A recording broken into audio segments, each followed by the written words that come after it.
वो झुक झुक के प्रणाम करती है, वो बड़ों का सम्मान करती है और उसके साथ में होती हैं ऐसी चीज़ें जो कि दिल दहला देती हैं।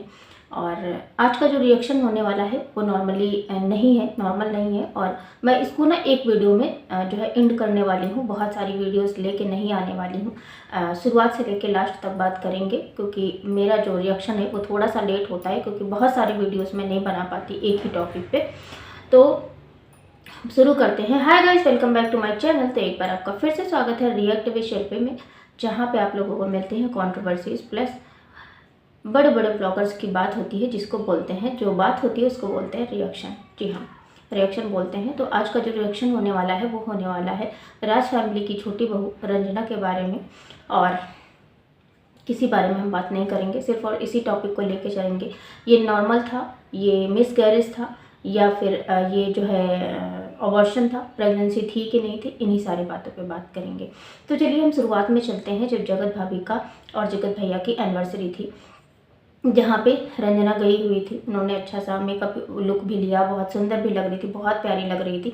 और सच बताऊँ ना, मेरे को ये पूरी फैमिली में रंजना जो है ना वो मतलब दिल से अच्छी लगती है। मतलब दिल से इन द सेंस एक अलग कनेक्शन फील होता है, लगता है मतलब उसके जब रूल्स रिचुअल्स जो भी फॉलो करके देखती हूँ तो हमें अपना समय याद आता है कि सच में इतना सब कुछ करो, मतलब सारी कुछ, चाहे वो किचन हो, चाहे वो बड़ों का सम्मान करना हो, चाहे वो सुबह पैर छूना हो, नहा धो के पैर छूना हो, पूजा पाठ करना, मतलब पूरा डेली रूटीन अपना जैसा दिखता है ना। और खासकर नई बहू वाला टाइम का। और रंजना की भी शादी का अभी बहुत ज़्यादा समय नहीं हुआ है, मनीषा की शादी के अकॉर्डिंग, है ना। तो बात कर लेते हैं यहाँ पे कि शुरुआत होती है जब ये लोग गए थे। और एक वीडियो में मैंने बोला था कि कंफर्म है जो रंजना है वो प्रेग्नेंट है, लेकिन हुआ क्या, कंफ्यूजन में डाल दिया गया। इन्हीं लोग के मतलब हिंट भी प्रोवाइड करते थे और जो है कंफ्यूजन में भी डालते थे, लेकिन हुआ क्या एक्चुअली उस बारे में हम बात करेंगे। तो जब रंजना वहाँ गई थी और उसी टाइम पे ये लोग हरिद्वार गए थे, जबकि पूरी फैमिली हरिद्वार गई थी, लेकिन सिर्फ और सिर्फ निशा और रंजना नहीं गई थी। तो रंजना इसलिए नहीं गई थी, वहाँ पे भी लोगों ने जो है एक अंदाज़ा लगाया था कि इस वजह से शायद रंजना नहीं गई है, क्योंकि ऐसा प्रेगनेंसी में होता है कि नदी और नाले ऐसी सारी बहती हुई चीज़ों से, बहती हुई नदियाँ पार करने से या फिर नहाने से थोड़ा सा बचा जाता है। ये सारे हमारे रिचुअल्स हैं, पहले के ज़माने के बनाए हुए हैं और आज तक फॉलो किए जाते हैं, क्योंकि हम बड़ों के द्वारा एक दूसरे की पीढ़ी में पीढ़ी दर पीढ़ी आते जा रहे हैं। और जब भी इस तरह का अगर बहुत ज़्यादा इमरजेंसी होती है तो जब निकला जाता है, चाहे छोटा बच्चा हो या फिर आप प्रेग्नेंट हो, तो हमारे यहाँ उतारा होता है, ऐसे सिक्का होता है और लौंग होता है, उसको उतारा करके उसी नदी में डाल दिया जाता है। फिलहाल आपके यहाँ अगर ये रिचुअल होता है तो बिल्कुल बताइएगा। मतलब कहते हैं जो भी नज़र वगैरह होगी तो उस नदी में बह जाएगी, ऐसा होता है। या फिर नई नई शादी हुई हो उस टाइम पे भी ऐसा किया जाता है, मतलब सारा खेल जो है नज़र का होता है। तो बात कर लेते हैं। उसके बाद में फिर हुआ ये कि जब नहाने नहीं गई, उसके बाद एक और कोई घटना घटित हुई थी, उसमें भी कंफर्म हुआ कि जो है उस वीडियो में मैंने बताया था, अभी एग्जैक्ट मुझे नहीं याद आ रहा है ना। तो उसमें जो है कंफर्म हो गया था कि हाँ रंजना प्रेग्नेंट है। उसके बाद में फिर कभी कभी लगता था कि नहीं प्रेग्नेंट है। पता है क्यों लगता था, मैं पॉइंट बताती हूँ। जैसे कि सुबह उठ के जो चरण स्पर्श करना, जो लोग आते थे वो बैठ के ऐसे जिस पोजीशन में बैठती थी, तो वहाँ पे लगता था कि यार आंटी जी हैं, इतनी मेच्योर्ड हैं, सब कुछ जानती हैं और सारे लोग हैं वहाँ पे जो कि कहीं ना कहीं वो कर सकते हैं। हालांकि प्रिंस ने इस बात को क्लियर किया कि मैं मना करता था इसको इस तरह से बैठने उठने को, लेकिन नहीं हो पाई, ठीक है, नहीं हो पाई चीज़ें। और आज वो बच्चा इस दुनिया में नहीं है, और कुछ लोग बोल रहे हैं कि ये जो है क्या बोलते हैं, ये मिसकैरेज है। तो भाई ये मिसकैरेज नहीं है, मैं आपको क्लियरली बता रही हूँ, क्लियरली बोल रही हूँ कि ये मिसकैरेज नहीं है। एक्चुअली में हुआ ये था, आंटी जी ने खुद बताया है अपनी वीडियो में, अगर आपको यकीन नहीं है तो आप देख सकते हो जाके, जहाँ पे उन्होंने बताया कि बच्चे की ग्रोथ नहीं थी, बच्चा बिल्कुल भी बढ़ नहीं रहा था, श्वास नहीं थी, जैसे नहीं होता एक गुत्था टाइप का था, बॉडी थी बस, उसके अलावा कोई भी इम्प्रूवमेंट नहीं था बच्चे में। इसलिए डॉक्टर के कंसल्ट पे ये अबॉर्शन हुआ है, और अबॉर्शन कराना बहुत ज़्यादा जरूरी था, क्योंकि ऐसे बच्चे का कोई मतलब नहीं होता है, मतलब वो बच्चा ग्रोथ ही नहीं कर रहा है, फिर वो कैसा होगा। और ऐसे में इस तरह के केसेस जब होते हैं ना, तो अक्सर डॉक्टर ये बात कंसल्ट करते हैं कि आप ये सारी चीज़ें करवा लो, क्योंकि ये ना आपके लिए अच्छा है, ना ही उस बच्चे के लिए, आने वाले बच्चे के लिए। मतलब एक तरह का आप ये बोल सकते हो कि वो विकलांग होगा, वो मेंटली डिस्टर्ब हो, या फिर मतलब जब ग्रोथ ही नहीं हो रही है तो वो मेंटली तो होगा ही होगा, हाँ ना। बहुत ज़्यादा इस बारे में मुझे नहीं पता, लेकिन ये है कि इस तरह की चीज़ें जब होती है कि बच्चे की ग्रोथ नहीं हो रही थी इसलिए अबॉर्शन करवा दिया गया। तो यहाँ पे मिसकैरेज नहीं हुआ है, ये गलतफहमी एक फैलाई जा रही है, मिसकैरेज नहीं हुआ है, ये हुआ है अबॉर्शन। अब अबॉर्शन इस वजह से ही हुआ है, मतलब जो डॉक्टर होंगे, जो कंसल्ट किया होगा, जब जांच हो गए 3 महीने, एक्चुअली होता क्या है कि मुझे नहीं पता अभी क्या क्या सीन है, लेकिन हाँ 3 महीने बाद जो जांच रिपोर्ट अक्सर एक्सरा वगैरह होता है और उसमें जो सारी रिपोर्ट्स वगैरह आती है, अगर नॉर्मल है देन इट्स ओके, डॉक्टर भी आगे की दवा वगैरह प्रोवाइड करते हैं। लेकिन अगर जो है वो नहीं होता है, मतलब अगर चीज़ें से नॉर्मल नहीं होती हैं, दवा देने से भी नॉर्मल नहीं हो पाती हैं, तो लोग वो अबॉर्शन के लिए ही जो है बोल देते हैं। तो यहाँ पे ये हुआ है रंजना के साथ।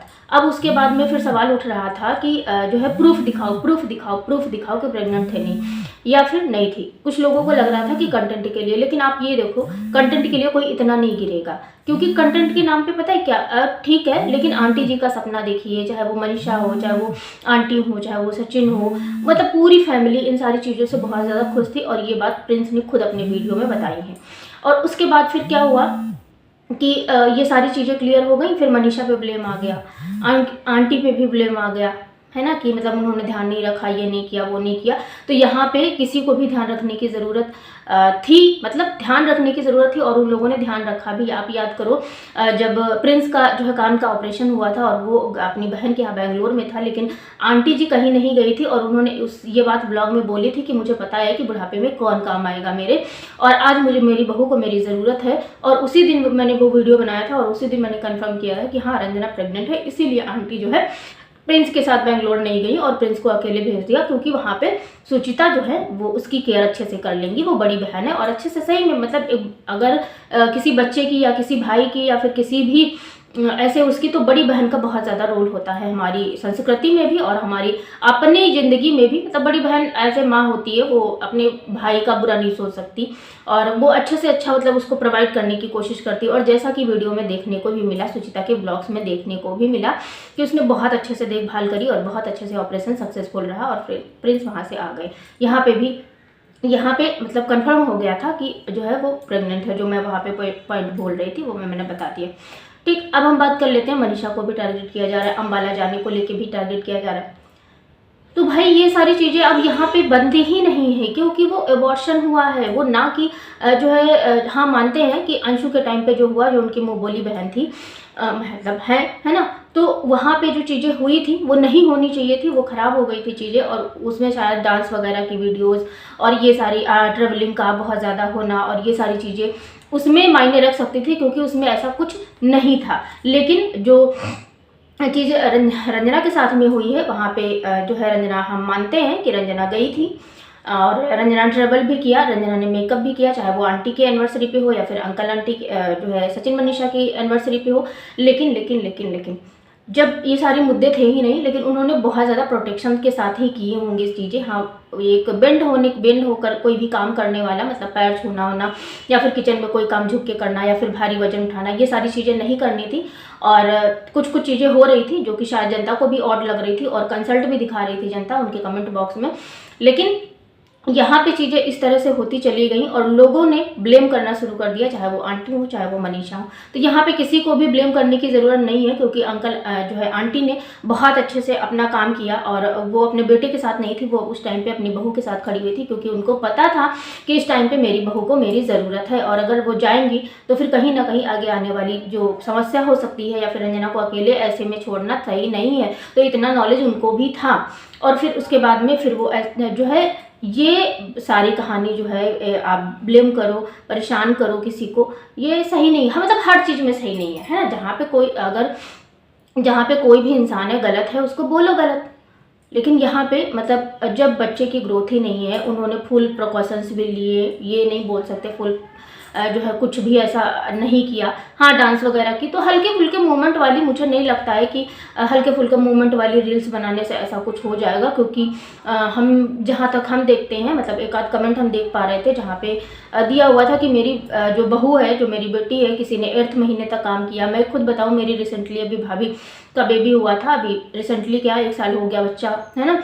लेकिन उन्होंने भी खुद 7th मंथ तक पूरा, मतलब वो स्कूल में पढ़ाती थी तो वो उन्होंने पूरा कंटिन्यू किया है काम। और बहुत सारे ऐसे लोग आपको मिल जाएंगे जो कंटिन्यूअसली, जो भी उनका काम होता है, जो भी रेगुलरिटी होती है, वो बहुत अच्छे से कर रही होती। ऐसा कुछ नहीं होता। हाँ, ये बात अलग है कि वो दुबली पतली है, थोड़ा सा शरीर उनका वीक है, मतलब रंजना का हो या फिर मनीषा का, दोनों का वीक है, तो इस वजह से हो सकता है कोई प्रॉब्लम हो गई हो। लेकिन अब जब ये चीज़ें क्लियर ही हो गई हैं कि भाई इस वजह से नहीं था, एक्चुअली में बच्चे की ग्रोथ नहीं थी और ऐसी प्रॉब्लम होती है, ये नॉर्मल है, ये बहुत बड़ी कोई बात नहीं है, ये जो है आज की डेट में कोई बहुत बड़ी बात नहीं है। अदरवाइज तो आजकल की डेट में पहली बात तो प्रेग्नेंट होना बहुत बड़ी बात है, दूसरी बात है बच्चा अच्छे से डिलीवर हो जाए, आपकी लाइफ में आ जाए, बच्चों को अच्छे से पाल पोस के बड़ा कर लो, वो बहुत बड़ी बात है। अगर ये चीज़ें हो रही है ना, वो बहुत बड़ी बात नहीं, क्योंकि हमारा जो रूटीन है, जो हमारा खाने पीने का है, जो सारी चीज़ें हो रही हैं, जो हमारे इन्वायरमेंट भी इसमें कहीं ना कहीं योगदान करता है अपना, कि ऐसी सारी चीज़ें इंसान के साथ में हो जाती हैं और इंसान को पता ही नहीं चलता। और ये सारी चीज़ें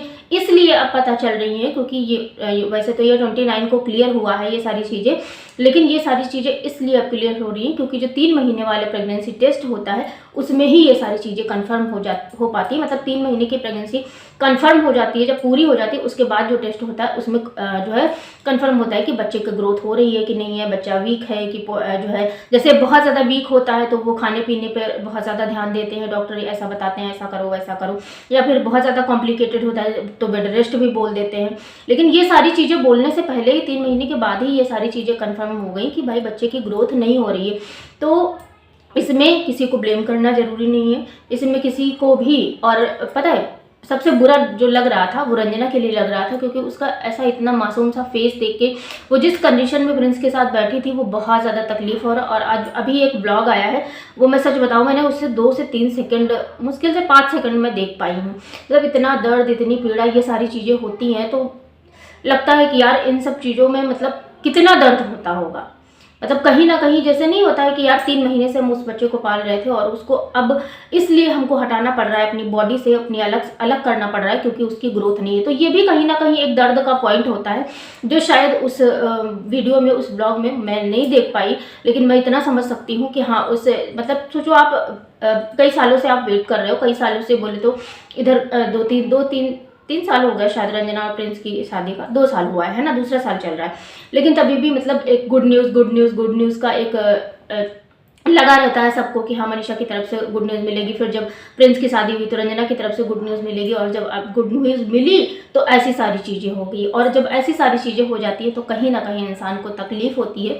इसलिए अफवाह ना फैलाएं, किसी के बारे में गलत ना बोलें, ना ही इसके लिए रंजना जिम्मेदार है, ना ही जो है अंकल आंटी जिम्मेदार है, ना ही प्रिंस जिम्मेदार है, ना ही खुद रंजना जिम्मेदार है, ना ही उसकी रील्स जिम्मेदार है, ना ही जो सुचिता है वो जिम्मेदार है, क्योंकि सुचिता को भी बहुत ज़्यादा लोग बोल रहे थे। उसके लिए जिम्मेदारी जो चीज़ है वो ये है कि हम ये बोल सकते हैं कि भाई वो बच्चा नहीं था हमारी किस्मत में, क्योंकि ऐसे बच्चे को रखने का भी कोई मतलब नहीं होता है ना। इसलिए डॉक्टर जो है कंसल्ट कर देते हैं कि आप इस बच्चे को अबॉर्ट करवा दो, और वही हुआ है, ये सारी चीज़ें हुई हैं। और रही बात ब्लॉगिंग, जो वीडियोज़ वगैरह शूट करने की, तो भाई वो ब्लॉगर हैं और ब्लॉगर्स का ये होता है। अभी अगर उन्होंने सोचो अगर वो प्रेगनेंसी वाला मतलब शूट नहीं किया होता तो फिर आप लोग सबूत मांगते, जैसा कि अंशु वाले केस में हुआ था, है ना, सबूत मांगते। फिर उसके बाद में जब हम लोग को सबूत नहीं मिलता तो हम बोलते कि ये फेक कंट्रोवर्सी के लिए है, व्यूज़ के लिए है। उसके बाद में फिर जब ये हुआ, क्या बोलते हैं, ये अबॉर्शन वगैरह का जो प्रोसेस चल रहा था, या फिर पेट में दर्द हुआ, इन सारे का वीडियो बना लिया, तो उसमें भी यही बोल रहे हैं कि कैसे कैमरा उठा ले, तो वो दर्द में है, पेन में है, चिल्ला रही है, फिर भी आप कैमरा उठा ले तो भाई उठा लेंगे, क्योंकि आप लोग ही सवाल करोगे कि प्रूफ दिखाओ। जैसा कि अंशु वाले केस में हुआ था, कितना ज़्यादा लोग प्रूफ मांग रहे थे। जैसे कि अभी एक पारस ठकराल वाला केस हुआ है जिसमें कन्फर्म हो गया कि उन लोगों की जो प्रेगनेंसी थी वो कन्फर्म नहीं थी, वो फेक थी। तो बहुत सारी चीज़ें ऐसी हैं जो मतलब बहुत सारे ब्लॉगर्स करते रहते हैं इस तरह की कंटेंट के लिए, या फिर नहीं पता भाई उन लोगों का क्या जो है वो रहता है, मोटिव रहता है ना, वीडियो प्रोवाइड करने का और ऐसी सारी चीज़ें करने का। लेकिन ये फेक बिल्कुल भी नहीं थी, और ये एक हादसा था एक उस माँ के साथ में जो सच में यार मतलब आप देखो वो कितनी खुश थी आंटी के। मैंने उसमें देखा है आंटी का जो एनिवर्सरी पार्टी थी उसमें मतलब इतनी प्यारी लग रही थी, इतनी क्यूट लग रही थी।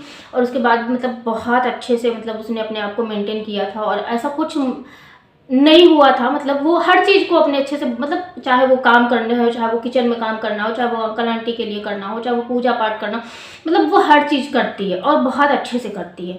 तो इसलिए दूसरे को मतलब किसी को भी ब्लेम ना करो। बस ये एक हम बोल सकते हैं कि ये एक अनहोनी थी जो हो गई, और भगवान जी जल्दी आने वाली जल्दी ही इन सारी खुशियों को फिर से भर दें। लेकिन हाँ, ऐसा कुछ हुआ है तो कम से कम 6 महीने का वक्त लेना चाहिए आपकी बॉडी फिर से तैयार होने में मतलब समय लगता है। और अगर जैसे डॉक्टर से भी कंसल्ट करोगे ना तो वो शायद कुछ दिन का समय दे लेते हैं कि इतने समय तक अभी आपको बच्चा नहीं प्लान करना है, क्योंकि आपकी बॉडी पहले कवर अप हो जाए, सारी जो वीक पॉइंट हैं, जो सारी मतलब दिक्कतें हैं वो सारी खत्म हो जाए, उसके बाद ही दोबारा से बच्चे के बारे में सोचिएगा। क्योंकि ना तो ये आपके लिए अच्छा होगा वंस अगेन, और ना ही ये आपके होने वाले बच्चे के लिए, क्योंकि ऐसे मैंने केसेस देखे हैं उसके बाद जैसे बहुत ज़्यादा जल्दबाजी में हो जाते हैं तो वो कहीं ना कहीं मानसिक तौर पे बीमार होते हैं। मतलब मानसिक तौर से नहीं, थोड़ा सा जैसे मंद बुद्धि के बच्चे होते हैं। तो इसमें जो है एक सजेशन है मेरा कि थोड़ा सा समय लेके कम से कम 6 महीने का उसमें अच्छे से मेंटली प्रिपेयर हो, बॉडी से प्रिपेयर हो, उसके बाद ही चीज़ों को आगे कंटिन्यूअस करना। फिलहाल के लिए मिलते हैं हम किसी नेक्स्ट रिएक्शन वीडियो के साथ में। Bye bye, take care, thanks for watching, जय श्री राम, राधे राधे।